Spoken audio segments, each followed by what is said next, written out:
ডিঙা যখন ডুবে গেল,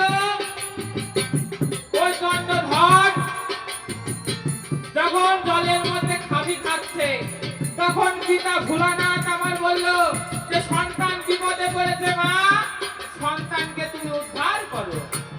তাই আমি পদ্ম পুষ্পের মালা দিলাম, তাতে ঘৃণা করে থুতু দিল।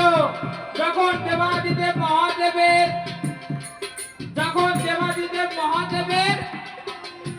ত্রিশূল দিলাম, সেই ত্রিশূল ধরে উঠে চলে আসলো। এসে আমি নাপিত পৃথিবীর বেল ধরে একদিকের গাড়ি কাটলাম আর একদিকে কাটলাম না, একদিকে জুট একদিকে কালি লাগিয়ে রাস্তায় ছেড়ে দিলাম। আর ওই সনকার স্বপ্ন দেখালাম, সনকা তোর এই লখাইকে নিয়ে যেতে, কালকে একটা রাক্ষসী আসবে কালকে রাত্রিরে। আর ওই দুর্বলা দাসী ছিল মা, ওই চন্দ্রধর যখন গেল তখন ওই দুর্বলা দাসীকে ঠিক করে রেখেছিল সনকা। তখন ওই রাক্ষসের মতন দেখতে, তখন ওই কলা বাগানের মধ্যে ঝাঁটা দিয়ে মেরে ওই চন্দ্রধরে বের করে দিল রাজ্য থেকে। চন্দ্রধর পাগল হয়ে পথে পথে ঘুরে বেড়াচ্ছে। ও চাঁদ পরে কি মনে, ওরে দাসীর হাতে ঝাঁটা খেলি কলা বাগানে। ও চাঁদ পরে কি মনে, দাসীর হাতে ঝাঁটা খালি কলা বাগানে। ও চাঁদ পরে কি মনে, দাসীর হাতে ঝাঁটা খালি কলা বাগানে। ও চাঁদ পরে কি মনে, এই ঝাঁটা বাবা আমার সেই ঝাঁটা নয়, ওরে যেই ঝাঁটা দিয়ে সবাই উঠোনে ঝাঁটো দেয়। অনুরাগের ঝাঁটা এটা কথা মিথ্যা নয়, ভক্তর মায়া করি কথা চমকে যায়। ও চাঁদ পরে কি মনে, দাসীর হাতে ঝাঁটা খালি কলা বাগানে। ও চাঁদ পরে কি মনে। তাই রাস্তায় রাস্তায় ঘুরে বেড়াচ্ছে চাঁদ। আর মা মনসা যখন ঝাঁটার বাজি খাওয়ালো, ঝাঁটার বাজি খেয়ে রাস্তায় রাস্তায় ঘুরে বেড়াচ্ছে। তা আমার পাল্লা একটু কি, এবার দেখি চন্দ্রধর এসে কি বলে যে তুমি মা, তুমি সন্তানের ডুবাইলে কিসের জন্য? আমি তোর ডিঙা ডুবাইনি, তোর ডিঙা তুই নিজেই ডুবিয়েছিস। তুই দেশের থেকে ছাগল নিলি, ভেড়া নিলি, আর ওই দেশের থেকে নিয়ে আসলি হাতি। একটা হাতির ওজন কত আর একটা ছাগল ভেড়ার ওজন কত? তোরই ডুববে না, এমনি ডুববে। জিরের ওজন কত, হিরের ওজন কত, হলুদের ওজন কত, আর তোমার এই সোনার ওজন কত? এক হবে কোনোদিন? তুমি যেন উঠে আমার দোষ দিও না। তে হলো বাদ বিবাদের গান, ঝাপান গান, পঞ্চরসের গান, সব রকমই দরকার। আমার বিপক্ষ পাল্লাদার তিনিও একটা টপকা দিল, তার পাশে আমার একটা দেয়া না দিলে বলছে কথায় কথায় বারের ছন্দ, কথায় কথা বারের ভজনে পেট বাড়ে, তাই না? তো কথার পৃষ্ঠে কথা, গানের পৃষ্ঠে গান যদি না দেওয়া যায় ভাল লাগে না। হ্যাঁ, প্রশ্নের উত্তর তো দেব, প্রশ্নের উত্তর না দিয়ে কি আর বসবো না? এরকম কথা। ওরে সিংহবন্দি হয় কখনো মাকড়সার জালে, সিংহবন্দি, ওরে সিংহবন্দি হয় কোনদিন মাকড়সার জালে, ওরে সিংহবন্দি হয় কোনদিন মাকড়সার জালে, সিংহবন্দি হয় কোনদিন মাকড়সার জালে। আমি শুনিনি কোনো কালে, শুনিনি কোনো কালে, সিংহবন্দি হয় কোনদিন মাকড়সার জালে। আমি শুনি নাই কোনো কালে, শুনি নাই কোনো কালে, সিংহবন্দি হয় কোনদিন মাকড়সার জালে। ওরে ইরা ভাঙা ঘরে প্রদীপ জ্বেলে, ইরা ভাঙা ঘরে প্রদীপ জ্বেলে বসে থাকে সকালে, সিংহবন্দি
চুমু খায়।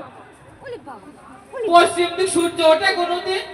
যদি জীবনে ঝাপান গান শিখতে পারি সেই দিন উঠবে, তার আগে উঠবে না। এটা কোনো শাস্ত্রের কথা না, কোনো পুরাণের কথা না। আপনারা শুনেছেন পশ্চিম দিক কোনোদিন সূর্য ওঠে? আসলে ভালো করে শুনবেন। এরা ভাব জানে না আপলা কানা কখন যে কি বলে। এরা নিজের নাম জিজ্ঞাসা করলে ঘুমায়ের নাম বলে রে। শিববন্দি হয় কোনদিন বাকসার জালে, আমি শুনি নাই কোনো কালে। শিববন্দি হয় কোনদিন বাকসার জালে। পশ্চিম দিক কোনোদিন সূর্য ওঠে না। যদি উঠতো তাহলে সবাই জানতো, লোকে কথাই বলে যে এইটা যদি তুই করতে পারিস সূর্য পশ্চিম দিক উঠবে। তুই যদি কোনোদিন ঝাপান গান সঠিকভাবে শিখতে পারিস সেই দিন উঠবে, দেখিস। আর কি প্রশ্ন ছিল? ও, এই মনসা পুজোর ঘট আগের জন্মে কে ছিল আর গণ্ডকী নদীর তলে গেল কি করে, তাই না? এই দুটি ঘট ছিল গরুল পাখির ডিম। গরুল পাখির ডিম পেড়েছিল সমুদ্রের মাঝখানে। সেই ডিম ভোলা মহেশ্বর সেই ডিম নারদ নিয়ে নারায়ণের কাছে দেয়। নারায়ণ বিশ্বকর্মা দিয়ে দুটো ঘট নির্মাণ করায়। সেই ঘট দুটো দিয়েছিল মহাদেবের কাছে। মহাদেব সেই ঘট দিয়েছিল মনসার কাছে। মনসা মায়ের পূজা প্রচার করার জন্য ওই ঘট দুটি তুলে দিল গণ্ডকীর জালে, তাই না? বললো যে কেউ পেল না, ঝালুমালু পেল কিসের জন্য? আরে কালীদহের জলে কেউ মরল না, তুই মরলি কিসের জন্য? ওই তোর যেরকম স্বভাব ভালো না আর ঝালুমালু হলো ভক্ত, ওই জন্য ঘর দুটি পেল, বুঝলি তো? এদের চুলের বাহার দেখতে ভালো, শালিক পাখির বাসা। এদের মাথার বাহার দেখতে ভালো, মুরগি দুয়ার কাঁচা। এদের পায়ের বাহার দেখতে ভালো, ক্যান্ডেলের ওই খুঁটি। এদের পেটের বাহার দেখতে ভালো, বাংলাদেশের ছুটি। আঙুলের বাহার দেখতে ভালো, নবদ্বীপের মূলো। কানের বাহার দেখতে ভালো, বর্ধমানের তুলো। নাকের বাহার দেখতে ভালো, খেজুর গাছের নলি। গলার বাহার দেখতে ভালো, পায়খানার ওই গলি। এদের চোখের বাহার দেখতে ভালো, তামুক ছোঁয়া ছোঁয়া। এদের মুখের বাহার দেখতে ভালো, হনুমানের ছোঁয়া রে। শিববন্দি হয় কোনদিন বাকসার জালে, শিববন্দি হয় কোনদিন বাকসার জালে। শিববন্দি হয় কোনদিন বাকসার জালে। ও বলছে যে সূর্য পশ্চিম দিক ওঠে। ওরে নাই নাই নাই, ও তোরা আসলে জানা নাই রে। নাই নাই নাই, তোরা আসল জানা নাই রে। নাই নাই নাই। জাগি জাগি জাগি এসব কথার নাই তো প্রয়োজন। ওরে কঠিন মালা এতে বলে আমি মনের মতন রে। নাই নাই নাই, তোরা আসল জানা নাই রে। নাই নাই নাই।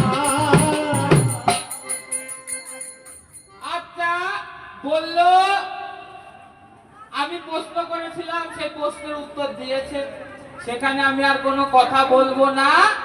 তুমি যে কালীদহের ডিঙা রাখলে, এই কালীদহের বাবার নাম কি একটু বলে দিও তো, তাই না? এই কালীদহের বাবার নাম কি? একটি প্রশ্ন গেল। আরেকটি প্রশ্ন কি? দেখলাম একটা রাস্তা দিয়ে আরে কেঁদেছে দেখ। এই ও কি হচ্ছে? শুভবোধ। একটা রাস্তা দিয়ে পাঁচজন যাচ্ছে। এই ও কি হচ্ছে রে? আমার জামাটা কি অবস্থা? আরে ভালো করে তুমি বাজাও ও গান করো। রাত দিকে ভালো করে ঠাসি ধরবো না, এখন দরকার। দেখলাম একটা রাস্তায় এখন এইগুলো কোলাকুলি দিয়া বাকি আছে, পরে দেবো, দাঁড়াও। আগে গোষ্ঠী ষষ্ঠী পুজো করে নি। একটা রাস্তা দিয়ে দেখলাম পাঁচজন সাধু যাচ্ছে। যেতে যেতে চারজন একটা ঘরের মধ্যে ঢুকে হরিনাম করছে। আর একজন ঘরের বাইরে থাকলো। এই পাঁচজন সাধুকে আর একজন বাইরে থাকলো, ওই সাধু নাই বাকি। কেন সাধু ভিতরে ঢুকতে পারলো না? করে খাটি বলি